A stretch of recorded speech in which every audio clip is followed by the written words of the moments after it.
Hello, everyone, and welcome to the Quorum Podcast. This is where academic medicine meets remote, austere, and resource-limited areas. Welcome back to the program. This is Aebhric. We are again with Sam Kaufman. We are doing a three-part series on guerrilla gardening, or MSIW, medical support for irregular warfare, focusing on gardening, guerrilla gardening. So last episode, we had a chat about just a big picture of unconventional warfare medicine and how that can be supplemented with plants. This episode, we're going to do a deep dive into food and nutrition that we can get from plants. So Sam, welcome back to the program. Hi, Aebhric. Thanks for having me. I'm happy to be here. So let's talk about my favorite topic, food. So in a guerrilla warfare environment, semi-permissive environment, resistance healthcare, MSIW, tons of things to describe this situation. We are in a place where it's not completely safe, and we need to provide care for a critical casualty for extended periods of time. And we have our rucksack full of medical gear. What can we do to supplement food for my team, for the community, for possibly the resistance effort as well, but mainly looking at the ICU. I have a critical patient, and we know from the CPGs on nutrition that we need to provide profound amount of food for this burn casualty because he's just burning through those calories. So Sam, what's some easy options for the medic on the ground to be able to supplement his food? Sure. And so here's where in our last episode, we talked a little bit about wildcrafting, and it's the same idea. Of course, with wild foods, we call it foraging, but it's the same idea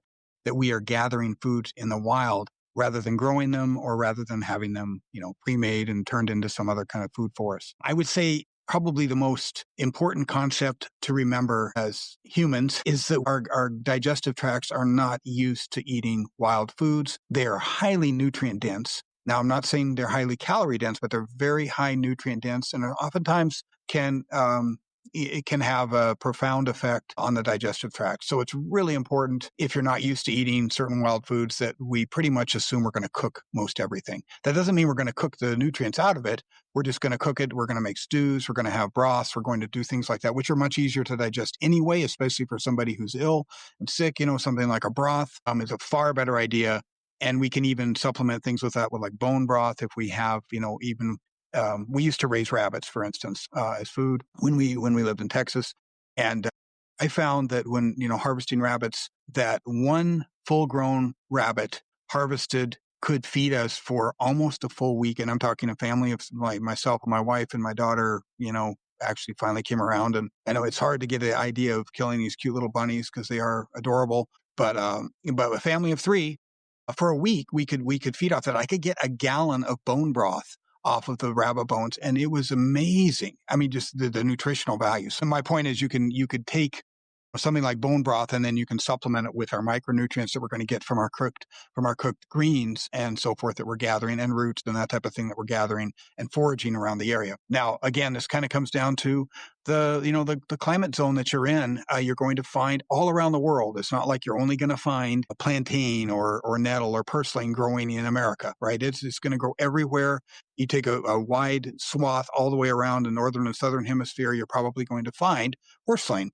Purslane is arguably the most nutrient dense, certainly in the Northern America, plant that you're going to find. It's just loaded, absolutely loaded with vitamins and minerals and micronutrients. Then the question becomes, well, how do we take this? Well, again, some sort of cooking is important. It doesn't, again, mean that you need to sit there and boil it and to death, but having it as part of a broth, having it as part of a stew, having it as something that's been cooked, maybe even just stir-fried. A lot of herbs we can just treat sort of, especially if they're leaves, we can treat them like spinach. All the things you can do with spinach. You can literally make lasagna with spinach, and kind of treating our greens that way, and then treating any of our roots more like we would treat sweet potatoes or potatoes, any of the things you would do to that to cook it. So that's kind of the first step in just making sure we understand how we're going to prepare the food.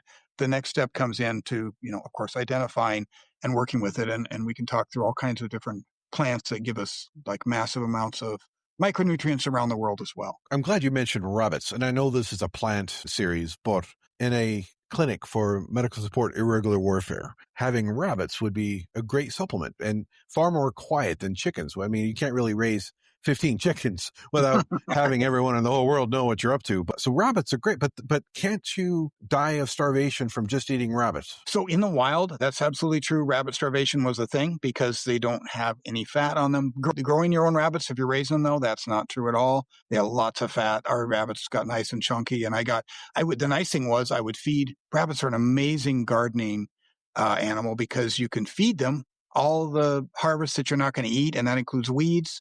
There's certain things you shouldn't feed them, but generally speaking, they'll eat any edible weeds in your garden just fine. And then of course, rabbit poop is ready to go, even if you wanted to use it directly around the garden, or what I did is I would compost it, and it just makes amazing soil builder. When I was teaching at the tractor school as a student for many years, and I was an intern. So Tom Brown Jr. is this guy that's contentious, let's just say it, but he's fantastic at learning survival. But his first thing is, if you're in a survival situation, as soon as you know that you are lost, this is not in a unconventional warfare environment at all, but I think it can pertain to unconventional warfare. But the first thing you do is you pick up a rabbit stick. So as you're walking around collecting herbs, or as you're walking around getting cordage or setting up your perimeter, you have a rabbit stick, which is about the length of your arm, about the width of your wrist. And you have that tucked in your belt in your back, because if you come across a rabbit, you pull that out and you sling it, and you can get far more success. You can get better results with a rabbit stick than trying to get a bow and arrow or any other type of, even traps are a little more difficult than a rabbit stick. Rabbits should be high in the menu. They really should. Yeah. I would say it's a survival food in terms of catchability, and even from just setting snares on rabbit trails. It's a really high return for your effort, and probably even higher than that would be fishing. Any way that you can fish is going to generally be low calorie expenditure with a high return as well. So we can definitely discuss that as an addition to what we're talking about, but let's focus on the plant kingdom for the moment. So I talked about nettle in the last episode as one of my favorites, but there's another one that I learned that I find very tasty is cattail root. It's almost like a starchy substance. Is that one of the best options, or is there another one out there that people should learn? Well, cattail root is great, and the reason it's so good is because it's so prevalent in your moist areas, your swampy areas, and so forth. Now, that is one that absolutely requires heat. You're gonna, unless you want to end up with parasites or even giardia, it's really important that you cook the cattail root. But yeah, it's great, very, very succulent kind of carb that you can obtain from that. And even the lower part of the shoots can be cooked as well. I've eaten those, and those are good too. And they're also very mucilaginous. They're actually medicinal for things like burns, kind of like aloe is in a similar way too. But yeah, cattails, nettles, I mentioned purslane. I think lamb's quarter is one that you're going to find all around the world in the same temperate zone. Plantain, dandelion, is very prevalent. Of course, we can eat all parts of the dandelion, and it's medicine as well, but primarily the leaves and the flowers. Amaranth, pigweed, I think cannot be overstated. It's an amazing plant, and the seeds are high in protein as well. And also curly dock, you get these huge stalks of brown seeds. So we used to take the amaranth seeds, and you'd harvest them even green and just put them in a paper bag and let them dry. The curly dock seeds, hackberry, which that's a little more limited in the temperate zone it grows in. But by the way, just as a side note, so I don't forget, hackberry milk is amazing, and it's so nutritious, where you just take the hackberries. And this hackberry, you got to remember, is considered an invasive species in a lot of places. But you take those little berries, they're kind of a pain in the butt to harvest because they don't grow in clusters. So you got to harvest them individually. But it doesn't take a lot. If you took like a mason jar, for instance, and you filled it about like a fifth or even a fourth, but a fifth or so full with just loosely packed hackberries. And then you pour in water on top of that, and then shake it up and let it sit, and shake it up some more and just basically shake it. You end up with this white kind of milky hackberry milk that is it's delicious, and it's highly nutritious. And the hackberries themselves, even after that, you can pull them out and they're all soaked, and you can mix them in with your other kind of flour for flatbread as well. And they're very high in protein. So we have a lot of, kind of seed type portions of certain edible berries that are like that as well. Anyway, amaranth, I think I mentioned then, as well as the dock for seeds for being able to move into kind of the more high protein side of things. You mentioned seeds, but in your book, you mentioned in the 5-day section of your book, you mentioned using seeds and growing seeds into shoots and sprouts as your first easy bang for the buck nutrition. Right. Yeah, I think sprouts is something that's really overlooked. But when you sprout, you also are going to get a higher amount of protein. You're certainly getting a higher amount of micronutrients from that sprout. So you're getting part of the seed, of course, that's still there, and you're getting the sprout itself. And you can sprout in a matter of days, of course. So that was my first 5 days of the book, talking about what can you do where you're going to actually get nutrition in a few days from your plants. So how can someone do that as wildcrafting, or would you suggest having a seed catalog with you or procure a seed supply? Absolutely. It would be nice if you had a seed supply. And of course, the nice thing about seeds is they're very easy to transport. They're not going to last a long time if you don't keep them in a nice, especially, refrigerated would be nice, but having them in airtight containers. But, for a season or two, for a year or two, you're going to be able to take them and they weigh almost nothing. So you absolutely could do that, or have them standing by that way. But you can absolutely take seeds as well and sprout them. So you could even take something like I was talking about, the dock seeds. You could take those and you can sprout them. And all you need for that is just a moist environment. So, classic way of doing that is putting them between some moist paper towels, for instance, in layers, and letting them sprout that way.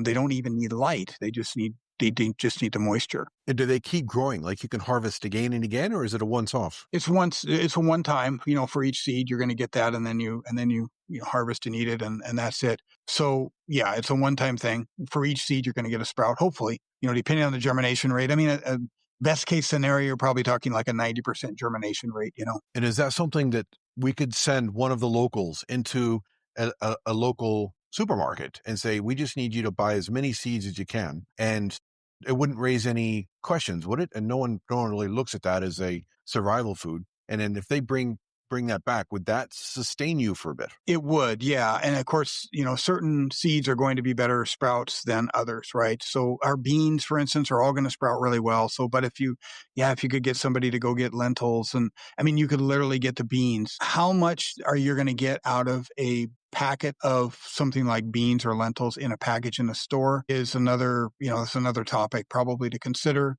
How much of a germination rate you're going to get depending on how those were prepared.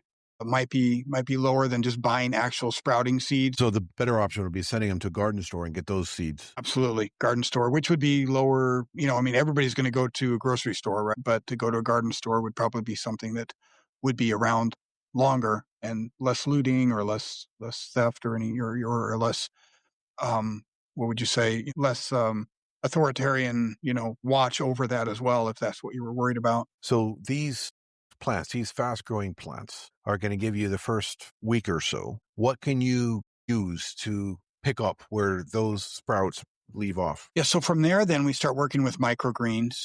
And the other thing is we can start thinking about mushrooms. You can get, depending on the mushroom and how you're growing it, oyster mushrooms, for instance, you can start getting a harvest from them in a matter of weeks, 5, 6, 7, 8 weeks is what we're looking at there. Microgreens, same thing. We're looking at a matter of weeks, 3, 4, 5 weeks, kind of the next layer of the plant growth coming out. Of course, for this, you generally need a growing medium. For the sprouts, the nice thing is you don't need a growing medium. All you need is moisture and something to hold that moisture around the seed. But for microgreens, we're going to need some kind of a growing medium in it. And the thing is that they can be, if you're growing them in bulk, you need to be careful about things like molds and you have to, it's important to sterilize, your growing trays and so forth before you start working with them.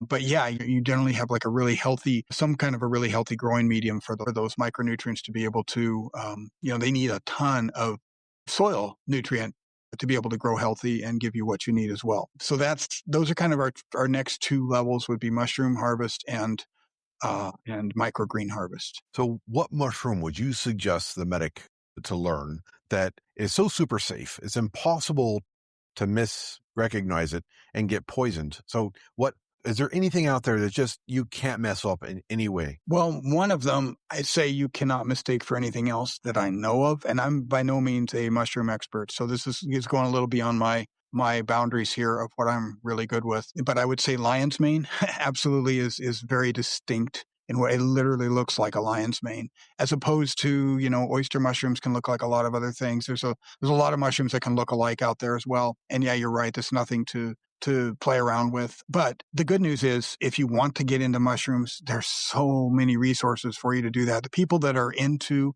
mushroom hunting and identifying it's sort of like ham radio. You can't, once you get them started, you can't shut them up. You're going to get all the information and go out on foraging walks and you can learn this pretty quickly. And I've never really done that. Just because my focus has always been herbal medicine, and I have plenty to learn there still, even after 30 years.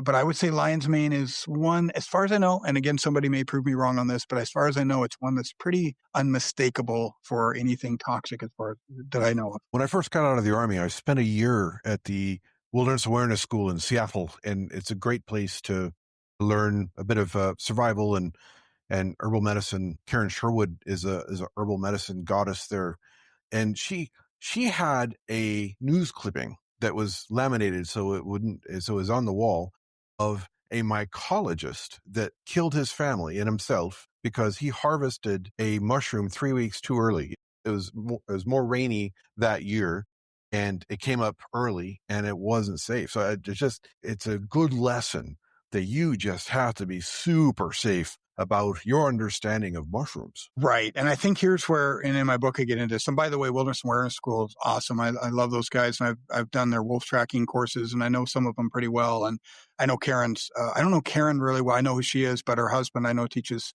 bow making, and I've studied a little bit of bow making under him. Frank's amazing. Yeah. Frank Sherwood. Yeah. But anyway, to the point, this is where, again, sending somebody to the grocery store. So, and I get into this in the book, how you can take an oyster mushroom and you can take those spores from it and you can grow your own mushrooms off of what you get in the store to some extent as well.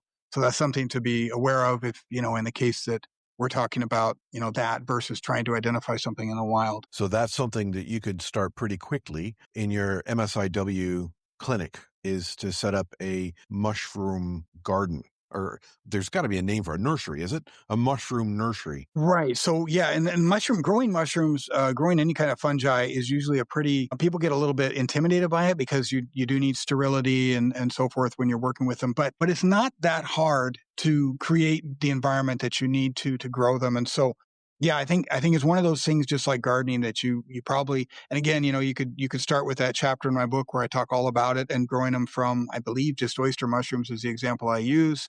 And that's what I've done. The only mushroom I've done it with, and it works. It's not as good as, say, if you buy, online, you can buy spawn with the substrate and everything already to go, like in a plastic bag and that type of thing. And that you're going to get probably a higher harvest from, at least in my experience I have. But it's still really good to know how to do that. And it's sort of like gardening in the sense that, you have to make a few mistakes in order to be any good at it. It's not something you can just think you're going to do at the last minute.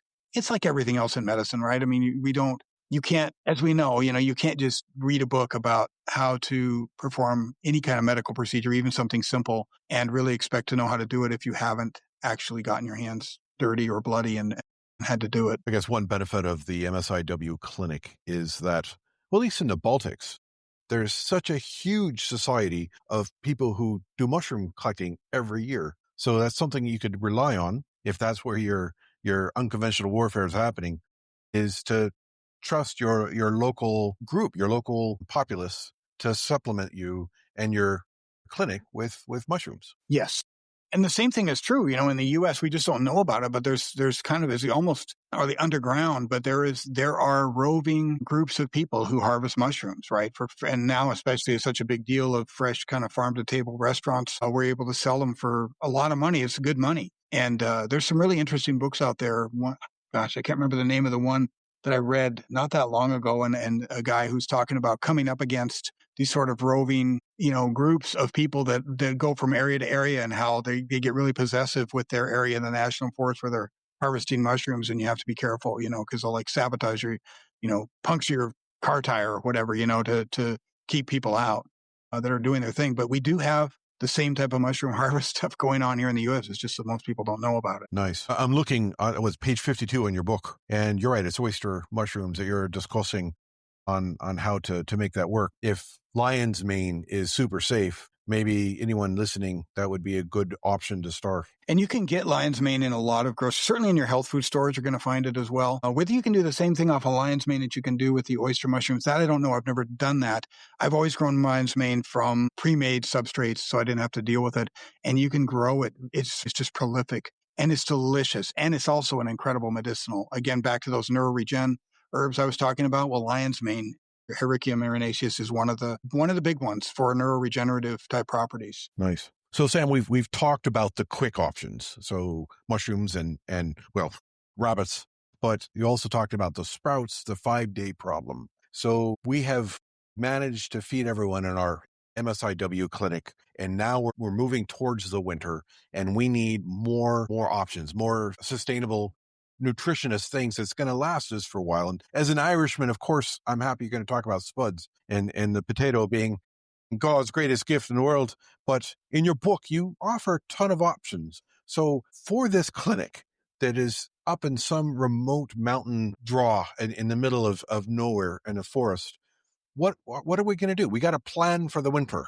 What are we going to do? Yeah. And so, besides potatoes, of course, being Irish, we probably, if you look back at the Great Famine, turnips, and in Russia especially too, turnips were a famine food. They grow very quickly. You can eat the whole plant. You can eat the greens. You can eat the turnip itself, the root. And they're one of the first plants that's going to grow and be something, at a stage that you can eat the whole plant within a very short amount of time. What we have to do, I think, first and foremost, is we have to look at our resources in regards to soil. What is the soil that we're growing in? Are there already natural plants that are growing in this soil that grow well and grow easily? Or are we going to have to do soil modifications, right? And by soil modifications, I just mean composting. And you could say, and it's ironic because I'm actually teaching a wilderness first responder down here as we speak. My wife's teaching right now, but we're at a place called Sovereignty Ranch. That's a Texas Hill Country. And they're actually doing something like this. They're trying to do an entire kind of farm to table homesteading and class type of thing on this 200-acre ranch. And, and they have a bunch of big greenhouses set up. And, what's the first thing that they're talking about? Of course, that anybody's talking about is what's your soil? What's your soil health? And how are you going to increase the tilth or the growability of anything? And that's going to be, through things like vermiculture. It's going down here. You can use black soldier fly larvae as well, which is fantastic because you can literally do Humanure composting and the black soldier fly turn it into basic, worm vermiculture. But all the kitchen scraps, all that stuff kind of has to go along with your ideas of being able to grow your food in any kind of an environment, especially in a hostile environment. And how do you do that? Well, you're taking your recycling with you. Now, here's a topic that probably isn't going to be comfortable with most people, but we should consider the idea of Humanure composting. And I'm not saying that we're going to, I'm not talking about night soil here. I'm talking about being able to use every resource we have. And one of those is the incredible amount of human waste that we produce and the nitrogen that we produce with that. And to be able to compost that at certain temperatures, once you get over about 140 degrees Fahrenheit for a certain amount of time, you have effectively killed all of the pathogenic bacteria that you're going to be worried about in that. And especially if you're running it through things like black soldier fly larvae, and I use vermiculture as well. Now, I don't use it on my gardens just because I don't have to, but it's something that I think deserves more attention because there are people in the U.S. and abroad that are very much using it and that know that you can do this. It's just something that's kind of, I think, culturally we've shied away from and gotten to the point where we separate ourselves from our waste and our water and so forth to, it's like you mentioned, Tom Brown Jr. And I think that's one of the big things that he's always, or was, he's passed now, but that he was really a big proponent of is, how do you get people to be more in touch with the fact that, when you turn on a light, that light comes from somewhere. When you flush the toilet, that water goes somewhere. So I think that Humanure has to be a topic that comes up as well. If nothing else, at least from a standpoint of just basic sanitation, we know we have to address it anyway. Is there a way that we can put that to work for us as well? And not necessarily for this season, or but a year from now, if we have the right temperatures to be able to use that as fertilizer too. There's a lot of science behind that. So it's not just bollocks you're talking. There is profound science on the safety of Humanure. And I'm glad you mentioned that, because that is definitely something that the guerrilla medic needs to know. Yeah. Yeah.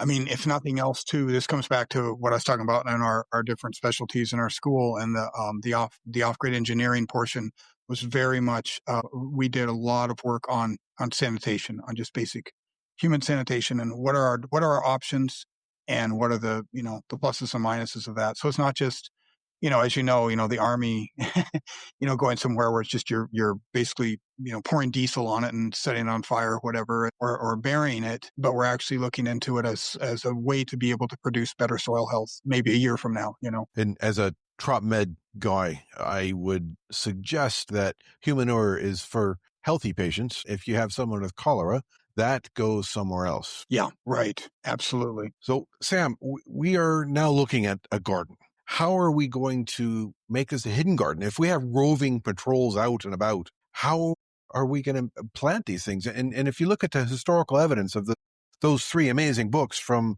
World War II and just after World War II, they weren't able to do this because the Nazis would come in and see a garden and they would torch it, or they see a cow, they kill it, because they were gobshites, as we say in Ireland. So how are we going to plan for the winter and make these root vegetables? Yeah, that's a great point. And I think that, of course, goes back in history all the way back to any invading army, where the idea was you raise and burn and salt the soil, right? So that you take away their food. So the answer to that really lies in a couple of different things. We have some options that are named, that have names of them. One of them is guerrilla gardening. Another is polyculture. Another is forest gardening, where what we're really doing is we're trying to emulate nature as much as possible and grow in these polyculture kind of environments rather than single monoculture agriculture as we know it today, which to feed the masses and to the extent that we have to is necessary, but is also responsible, in my opinion. And this is, a whole nother topic someday,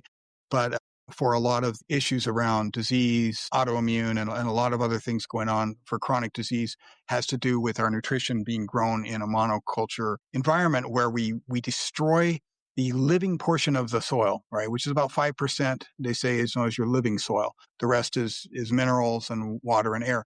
But we destroy that and put in, aside from pesticides and so forth, we put in some form of fertilizer that is part of the NPK percentage, nitrogen and potassium, and whatever percentage of that is, you could literally sterilize the soil. And if you put in a certain percentage, you're going to be able to grow plants. But it doesn't have any living tilth to it. So there's no actual, there's no nutrient. You're just cutting down your nutrient density of your plant by incredible amounts. So back to, how do we do this, in a way that we're not seeing in a more, camouflaged manner, and that is to plant more the way that nature grows. Forest gardening ascribes, kind of arbitrarily 7 layers. You have your canopy, you have your shrub layer, you have your herbaceous layer, you have your ground cover, you have your root or your rhizomatic layer, and then you have your vines. And there are people that have shown this to be incredibly, amazing. Like there's a family in Los Angeles, I forget their name, but they became famous on this. On like a quarter of acre, they grow incredible amounts. Like, I don't know, I think they make like $150,000 worth of food a year, on a quarter acre, because they do this, vertical gardening and forest gardening type of setup. But even just more simply, just basic polyculture to where you don't have straight rows anywhere. During one little portion of being an SF medic, I was on a reconnaissance. I was a drug interdiction team in the U.S., and it was legal because we were always accompanied by law enforcement, and it was just recon. But I remember that it was the thing they were after back then, and this was in the 80s, early 90s, was pot fields, and a lot of pot growers were growing in corn crops, right? So they'd put their weeds in so that you couldn't see it from the sky as easily and so forth. And I thought, well, that's kind of interesting. But the same idea, behind being able to hide in these natural kind of arrangement that our human eye is not very well trained to see it, because we don't live in nature anymore. So you mentioned on this episode, so Sam, you mentioned in both of these podcasts that the wild weeds are available for us. So as part of guerrilla gardening, planting some of these weeds that an invading force would look at in plain daylight and plain sight and not understand the food and the medicinal value behind them. So how would you set this up and use just wild plants that no one would understand that would be useful? Yeah. And I think that this is, you could literally create maps, that were off of this for any of your perennials. Your annuals, you can reseed yourself as much as possible and then come back to the areas. But you kind of have to have some sort of a map, either whether it's just in your brain or it's in the locals' minds and they know it, or you actually draw it out. But that would be kind of how you do it. And you could do it from a standpoint. Again, you mentioned TBJ. He's come up several times in this conversation, which is funny. But I know that he was a big proponent of the idea of like kind of creating a perimeter around your camp, and you wouldn't trap within a certain distance from your camp at first. That might be for something if you were injured or something, you'd have game locally. But, the idea of having sort of perimeters. And so you have a perimeter that, this maps out to where we're going to harvest now and maybe a further out perimeter, or maybe we start there, or we just have sections of a perimeter that we know we're going to harvest at certain times of the year. So this takes obviously knowing the difference between annuals and perennials, and it takes knowing the plants and knowing something about their cycles as well. And then the idea of guerrilla gardening we didn't really get into, but this is where we actually plant for the future. You could grow, and this has been done, in the U.S. quite a bit too. It's just people who grow in parks and in green belts, places that aren't being sprayed for pesticides and so forth, that are growing, that plant, gardens that they can go back to and harvest. And so you have these like, green belt food. And I used to see that even not necessarily people planting it, but I remember, I grew up in Colorado, and I remember I had this one job downtown where I would walk to it. It was great exercise because it was literally exactly 10 kilometers each direction. When I was studying for med school. And so I would do all my studying while I was walking, and it gave me 3 hours of study time I never would have gotten at home. And I remember there's a whole greenbelt area where there's all kinds of choke cherries. And every spring, and into the early summer, you would just have just scores of Latino, like usually Mexican families out there just harvesting the hell out of those choke cherries. And nobody else would eat them, right? I mean, but they're great food, and you make great jam out of them and so forth. And that's a good example of kind of this guerrilla gardening idea too. Living here in Germany now for almost a decade with my German hippie wife, it's interesting to go into there's greenways everywhere. These guys, I call them elves, the Germans, because they just got green everywhere. And in actually all time of the year, you're going to see families out there harvesting and just random stuff. So guerrilla gardening is a day-to-day function here in Germany. Yeah, that's right. Yeah. And the funny thing is, and so I hadn't, when I lived and worked in Germany, I didn't have any herbal knowledge yet. I was 19 when I got there, and then I left when I was 22. But, I didn't start studying medicine and getting into herbs until almost 3 years later after I left. But I went back with my daughter because she wanted to possibly pursue an equestrian degree there. That's what she does for a living, is jump horses now. But, and she'd grown up, with horses and jumping horses. And so I remember when we stayed in this little, I found this ghost houses on the way. So we're staying in one, and we went on a walk, and it was down kind of in the Black Forest area. And I was just blown away. There were plantain, like Plantago Major and Plantago, the straight leaf plantain. Lancelota. They were growing up beyond my waist. You never see those things beyond ankle high, in the US that I had ever seen. I was just blown away by how much medicine was there too. So wrapping up the episode, we're talking about edibles. Sam, can you suggest 3 easy edible plants for a guerrilla medic to learn to harvest and to use before he gets in a situation where he's running a guerrilla ICU? Yeah, I mean, it's the ones we've been talking about. Shepherd's purse is okay, but lamb's quarter, I think, is what I brought up before. Amaranth, I brought up before. Sow thistle is pretty good. Mallow, the little round leaf mallow that grows everywhere, out of every sidewalk crack in every city in America, is a great one because you can use it as medicine too. But even the root is edible. Primarily, we use the leaves more for the edible portion of it. Purslane is a huge one. Dandelion leaves is a good one. In learning, any of your wild mustards are really easy to identify. They're always going to be four petals on the flower. They're usually yellow, and then you can taste it, and it's going to have that mustardy. The seeds are going to have that mustardy, kind of taste to them. A prickly pear, if you live in the South, anywhere prickly pear, nopalitos are highly edible. They're also highly medicinal. And they make a great that make a great food as well. Those are some of the top ones, I would say, that are going to be found all around the world. If I had to choose one, it would be nettle, stinging nettle, because you can't mess it up. You can't misdiagnose the plant, and you can eat it raw. And it's high in protein. This is true. It's very nutritious, high in protein, and you're right. You can't mistake it. That makes it a good one. Well, Sam, in this episode, we've talked about nutrition and plants, and I appreciate your input and your professional advice. And we'll talk again on the next episode, just talking about the medicinal side of herbs. Looking forward to it, Aebhric. Thank you. This has been a presentation from the College of Remote and Offshore Medicine. If you would like to earn CPD credits for this podcast, you can join the Council of Members. Being a member of the college gives you free CPD credit, free access to our virtual field guide, and discounts on our e-learning courses. You can join the team on our college website at quorum.edu.mt.